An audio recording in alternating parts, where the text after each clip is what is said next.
तर्ज पर यदि बिहार में कोई भ्रष्टाचार कर रहा है तो वैसे लोगों के खिलाफ भी हमारे विजिलेंस के लोग, स्पेशल विजिलेंस के लोग और आर्थिक अपराध के लोग सीधा हमला करके कार्रवाई करते रहिए, तभी बिहार बदल सकता है साथियों। और आप लोगों ने तो शुरुआत भी किया। मैं विजय जी को याद दिला रहा हूं, विजय बाबू को, नीतीश कुमार जी ने तो बिहार में स्कूल खोलने का काम किया। ये स्कूल क्यों नहीं खुल रहे, इसकी चिंता करना है। और जितने भी यहां पर बैठे हैं, लॉ सेक्रेटरी साहब भी बैठे हैं, इनसे बात कीजिए, हाई कोर्ट का पूरा कोऑर्डिनेशन इनसे लीजिए, और जितने भी भ्रष्टाचारी हैं सबको चिन्हित करके उनके घरों में स्कूल खोलने का काम सरकार करेगी, इतना जरूर आश्वस्त करना चाहता हूं। व्यवहार न्यायालय पटना के स्तर पे कोई रुकावट नहीं है।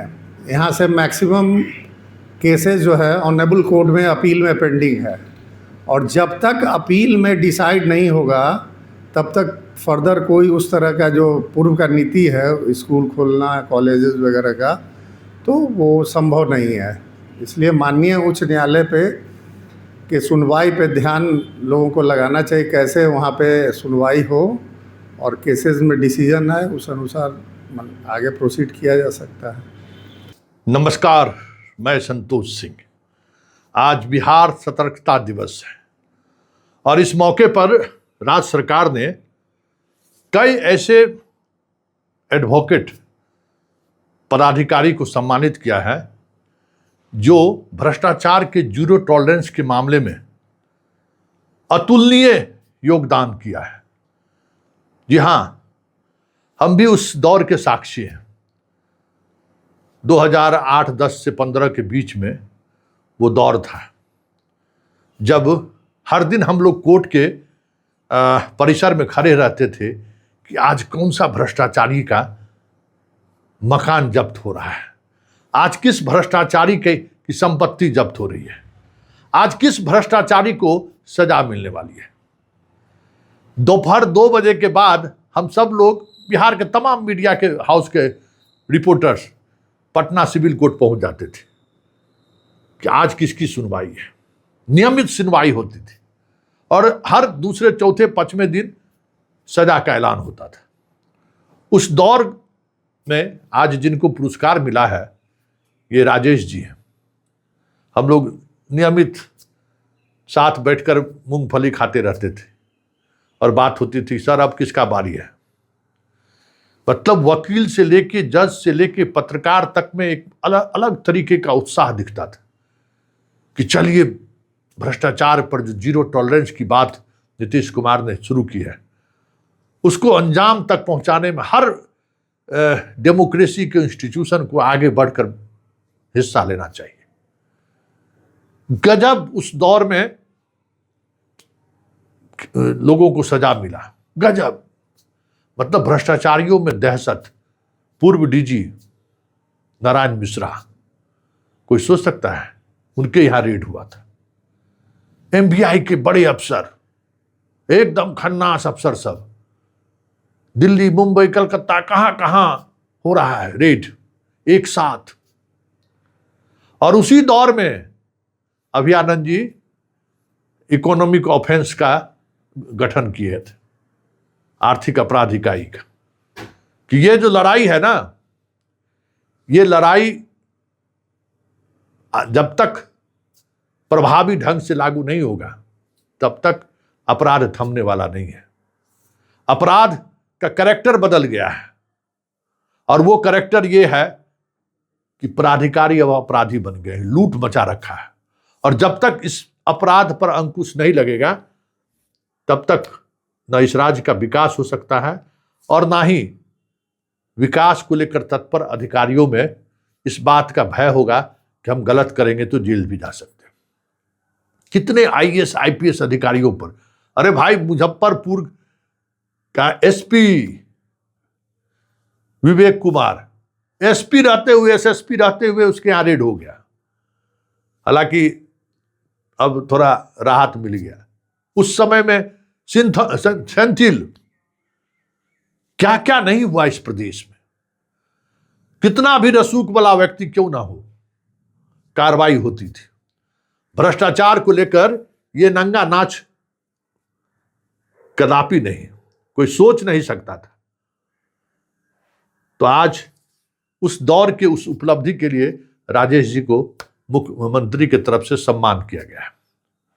उस सम्मान के हकदार बहुत पहले थे, पहले भी मिला है इनको पुरस्कार, आज भी इनको पुरस्कार मिला है। अब तो ये सिविल कोर्ट के पीपी हैं, पटना डिस्ट्रिक्ट कोर्ट के पीपी हैं। उस दौर में विजिलेंस के सरकारी वकील हुआ करते थे। जितना भी इस तरीके का मामला था, सब में सरकार का पक्ष यही रखते थे। मतलब दहशत था, राजेश कुमार मतलब झुकेगा नहीं, पुष्पा झुकेगा नहीं, इस तरीके की बात थी इनकी। बहुत सारे लोगों को उन्होंने सजा दिलवाई। आज मुख्यमंत्री उसी पुराने दिनों की याद करते हुए तमाम सामने बैठे हुए अधिकारियों को कहा कि भाई उस समय में क्या क्या नहीं हुआ, अब भी ऐसा होना चाहिए ना, क्यों नहीं हो रहा है, क्या समस्या है, सब लोग मिल बैठकर बात करिए, उस दौर को फिर से वापस लाइए, एक माहौल बनना चाहिए। हालांकि उसके को लेकर जो नीतीश कुमार का कमिटमेंट लेवल था, उस कमिटमेंट लेवल पर सम्राट कितना खड़े उतरेंगे कहना मुश्किल है, लेकिन आज उन्होंने उस दौर को याद किया। तो जरा सुनिए क्या कह रहे हैं। तर्ज पर यदि बिहार में कोई भ्रष्टाचार कर रहा है तो वैसे लोगों के खिलाफ भी हमारे विजिलेंस के लोग, स्पेशल विजिलेंस के लोग और आर्थिक अपराध के लोग सीधा हमला करके कार्रवाई करते रहिए, तभी बिहार बदल सकता है साथियों। और आप लोगों ने तो शुरुआत भी किया। मैं विजय जी को याद दिला रहा हूं, विजय बाबू को, नीतीश कुमार जी ने तो बिहार में स्कूल खोलने का काम किया। ये स्कूल क्यों नहीं खुल रहे, इसकी चिंता करना है। और जितने भी यहां पर बैठे हैं, लॉ सेक्रेटरी साहब भी बैठे हैं, इनसे बात कीजिए, हाई कोर्ट का पूरा कोऑर्डिनेशन इनसे लीजिए, और जितने भी भ्रष्टाचारी हैं सबको चिन्हित करके उनके घरों में स्कूल खोलने का काम सरकार करेगी, इतना जरूर आश्वस्त करना चाहता हूं। तो आपने सुना, अब जरा सुनिए राजेश जी का वो बयान।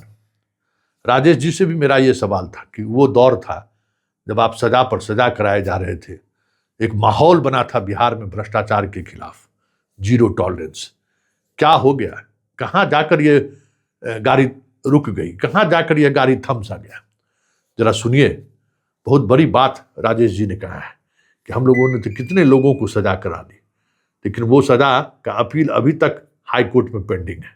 और सिर्फ पेंडिंग ही नहीं है, मतलब स्टेटस को लगा दिए कि अच्छा जब तक हम फैसला नहीं देंगे तब तक संपत्ति में जो आप स्कूल खोले हैं उसे छोड़ दीजिए, बाकी हम फैसला लेंगे तब आप तय करेंगे। जरा सुनिए क्या कह रहे हैं राजेश जी। अच्छा लग रहा है कि बिहार सरकार इस स्तर पे आके सभी को पुरस्कृत कर रहा है।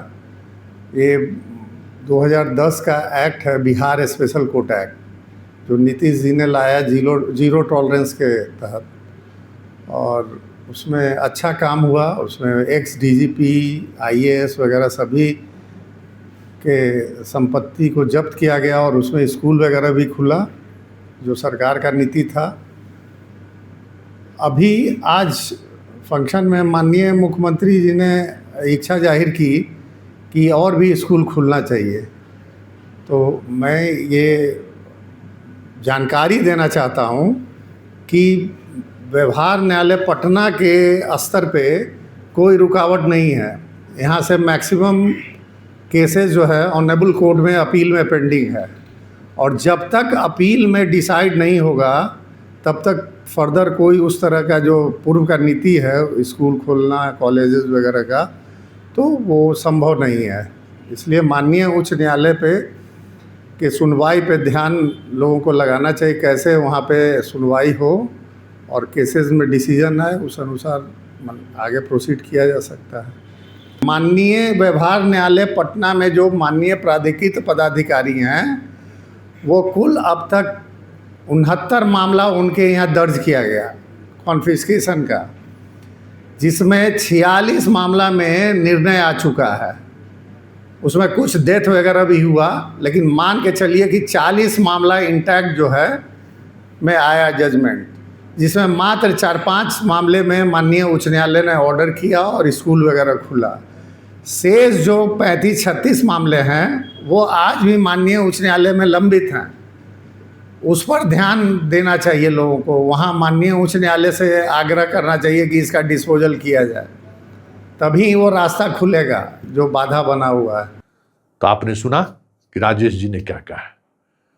ये जो अपना क्रिमिनल जस्टिस सिस्टम है ना, उस सिस्टम में कोर्ट की सबसे बड़ी जिम्मेवारी है। बाकी जो इंस्टीट्यूशन है वो तो उनको सपोर्ट करती है। कोर्ट को हमेशा इस बात को लेकर सजग रहना है कि जो हमारा पुलिस है, जेल है, हमारे जो सरकारी वकील हैं, वो सारे हमारे अंग हैं। और अपराध मुक्त हो या भ्रष्टाचार मुक्त हो बिहार या देश, ये तभी संभव है जब जुडिशियरी इस बात को समझे कि ये मेरी जिम्मेवारी है कि समाज अपराध मुक्त हो, समाज भ्रष्टाचार मुक्त हो।